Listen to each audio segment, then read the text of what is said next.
Olá, olá pessoal, tudo bom com vocês? Aqui é do Estuda Mais e vamos começar a resolução de mais um exercício de Química. Esse exercício faz parte de uma série aqui do canal chamada de Dúvidas de Alunos, a Química do Enem, onde eu resolvo as dúvidas e questões que são enviadas pelos alunos que fazem parte do curso A Química do Enem. Se você quiser participar desse curso, é só você dar uma olhada na descrição desse vídeo aqui no YouTube, que tem os links dos nossos cursos e dentre eles está lá o curso da Química do Enem. A possui número atômico 3 e B possui número atômico 9. Tá? Então aqui ó, A é um elemento, tá, que tem um número atômico 3 e B é um elemento que tem número atômico igual a 9. Qual o tipo de ligação química entre A e B? Bom, primeiro a gente vai fazer aqui pela distribuição eletrônica, depois eu vou mostrar pela tabela para vocês, tá bom? Olha só. O A ele tem então um número atômico igual a 3, enquanto o B ele tem um número atômico igual a 9. O A, se ele tem número atômico igual a 3, e a gente sabe que número atômico é igual ao número de prótons, tá? Então a gente pode dizer que o número de prótons é igual a 3. Opa! O número de prótons é igual a 3. O que não deixa de ser errado o que eu coloquei ali, tá? Eu coloquei E de elétrons. Porque o número de prótons também é igual ao número de elétrons quando um átomo não está fazendo ligações químicas. Então, nós temos aqui 3 elétrons também. Então, o número de prótons de B vai ser igual a 9. O número de elétrons de B vai ser igual a 9. A distribuição eletrônica ela é feita a partir daquele diagrama de Linus Pauling. Você já deve ter ouvido falar sobre ele. Olha só, 1s2, 2s2, 2p6. Só vou fazer até essa parte aqui. Vamos começar pelo A. Esse númerozinho aqui de cima é o número de elétrons, tá? Então você vai fazer nessa ordem aqui, ó. 1s2, depois você volta e vem aqui 2s2, depois você volta e vem aqui 2p6, tá bom? Você vai fazer nessa ordem o seu diagrama. Então, ó, 1s2, quantos elétrons eu já usei? Usei 2. Eu preciso de mais quantos para chegar em 3? Ah, preciso só de mais um. O próximo é 2s2. Só que se eu usar esse 2 aqui, 2 mais 2 vai dar 4. Então eu não posso colocar 2 aqui, eu só tenho que colocar 1. A distribuição eletrônica de A é 1s2, 2s1. O que isso significa? Significa que no nível 1, ou camada 1, que é a camada K, você vai ter, vou representar esse átomo aqui, tá? O átomo A, ele vai ter uma primeira camada com quantos elétrons? 2 elétrons. Então, você vai colocar aqui 2 elétrons. Na segunda camada, você vai ter 1 elétron. Então, na segunda camada,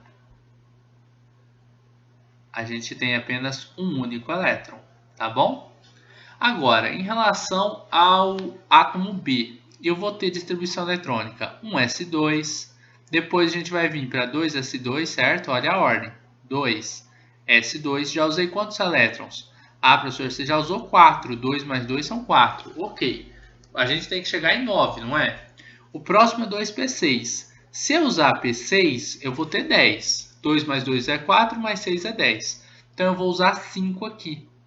Agora, a gente tem, na primeira camada, 2 elétrons. Então, o átomo B ele tem uma primeira camada com 2 elétrons também.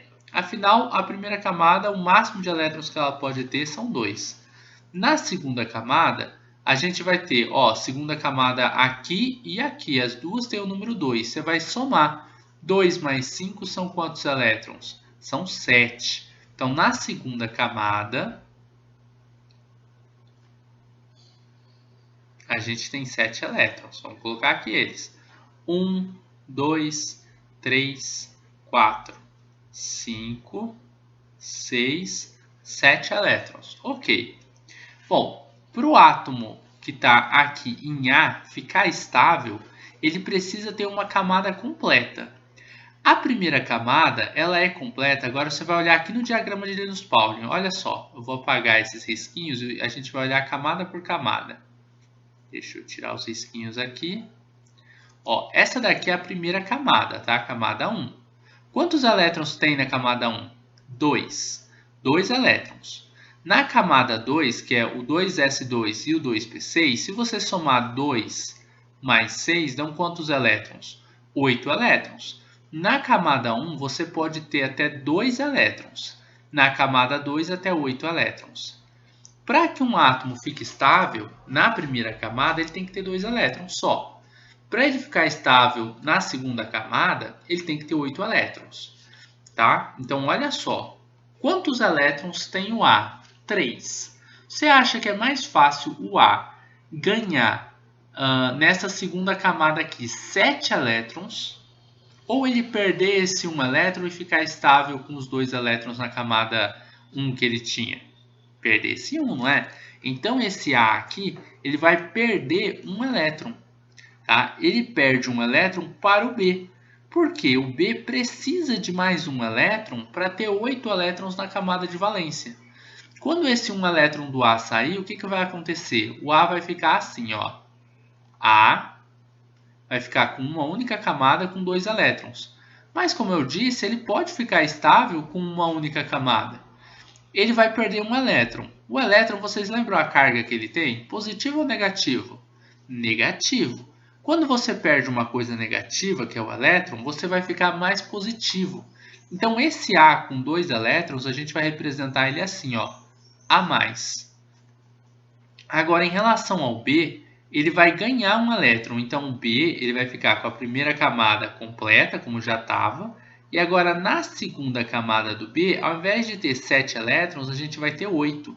Vamos colocar aqui 1, 2, 3, 4, 5, 6, 7 e 8 elétrons. O B ele ganhou um cara negativo. Tá? O elétron está saindo do A e está indo lá para o B. Se ele ganha um cara negativo, a gente vai representar ele assim, ó, B-. E quando eu tenho uma carga negativa e uma carga positiva, esses caras vão se atrair por uma atração eletrostática. Eles vão se unir e vão formar o composto AB. Isso daqui, pessoal, que a gente está representando, sem falar que átomos são esses, é o que acontece numa ligação iônica. Ligação iônica. O que é uma ligação iônica? É uma ligação entre íons. Aqui eu tinha uma carga que eu falei que é uma carga negativa, não é? Carga negativa é um íon negativo. O que é um íon negativo? Ele é um ânion, tá? Ânion é um íon negativo. É um íon com carga negativa, tá? Quando a gente fala íon, a gente quer dizer carga. Então, se eu tenho uma carga negativa, eu tenho um ânion. Quando eu tenho uma carga que é positiva, vamos colocar aqui, ó, íon positivo, a gente tem aqui um cátion. Então, quando um ânion e um cátion eles se juntam, eles formam um composto, tá? E esse composto aqui, ó, composto, ele é formado a partir de uma ligação iônica, uma ligação entre dois íons. Esses íons eles só se formaram porque eles precisavam ficar estáveis. Esse cara aqui ele ficou estável por causa de uma regra famosa chamada de regra do octeto. A regra do octeto diz que um átomo, para ficar estável, ele precisa de 8 elétrons na camada de valência. Só que essa regra não funciona para todo mundo. Por exemplo, esse A aqui ele não seguiu a regra do octeto. Ele não precisou de 8 elétrons para ficar estável. Ele precisava perder um elétron para ficar estável. Ele perde um elétron, fica com 2 elétrons. Com 2 elétrons na primeira camada ele está estável, ok? Isso tem a ver com a distribuição eletrônica deles. Então esse cara perdeu um elétron porque para ele era bom perder esse elétron. Era melhor para a estabilidade dele. Enquanto para o B ele ganhou o elétron porque era bom para a estabilidade dele também. Então o A doa elétron, o B ele recebe elétrons. Esse A ele é um metal. Metal, os metais eles tendem a doar elétrons, tá? Então, metal ele doa elétrons. Quem tende a ganhar elétrons é um não metal, também chamado de ametal.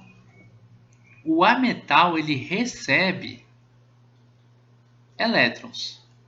Então, até aqui a nossa questão ela já está resolvida, mas a gente pode fazer o seguinte ainda. Olhar na tabela periódica quem que é o A e quem que é o B. Tá? Como que você vai saber disso? Pelo número atômico deles. Olha só, vou abrir aqui uma tabela. Número atômico igual a 3. Você olha aqui em cima, ó, 3 é o lítio, metal da família 1A. Tá? Esse lítio aqui tem número atômico 3. E com o número atômico 9 eu tenho o flúor, que é um ametal da família 7A. Ok? Então, voltando aqui, ó, a gente poderia dizer que, vou colocar aqui embaixo, o A, que é o nosso metal, ele é o lítio. E o B, que é o nosso ametal, ele é o flúor. O que aconteceu foi que o lítio se juntou com o flúor, eles chegaram próximos um do outro, tá? O flúor tinha lá 7 elétrons na sua camada de valência, o lítio tinha 1. O lítio doou esse 1 elétron para o flúor, o lítio ficou sem esse elétron na camada de valência, ficou com uma carga positiva. O flúor que recebeu um elétron a mais ali, ele vai ficar com uma carga negativa.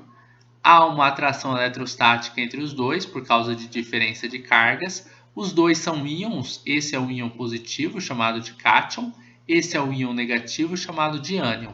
Os íons se atraem para formar um composto, LiF, que é o que a gente vai chamar de fluoreto de lítio, tá bom? O fluoreto de lítio é um composto formado a partir de uma ligação iônica. Belezinha, pessoal? Bom, basicamente é isso. Terminamos por aqui a resolução dessa questão de química. Ligação iônica é a resposta correta para essa questão, tá bom? Espero que vocês tenham gostado da resolução deste exercício e da explicação que eu dei por trás do exercício, explicando o que é uma ligação iônica, como que ela acontece, com quem que ela acontece. Se você gostou desse vídeo, não esqueça de deixar um like aqui e de compartilhá-lo em suas redes sociais para que seus amigos também possam conhecer o canal do Estuda Mais. Assim você poderá estar ajudando seus amigos e com certeza estará ajudando aqui no crescimento deste canal. Um forte abraço, a gente vai se encontrar em uma próxima videoaula. Tchau, tchau!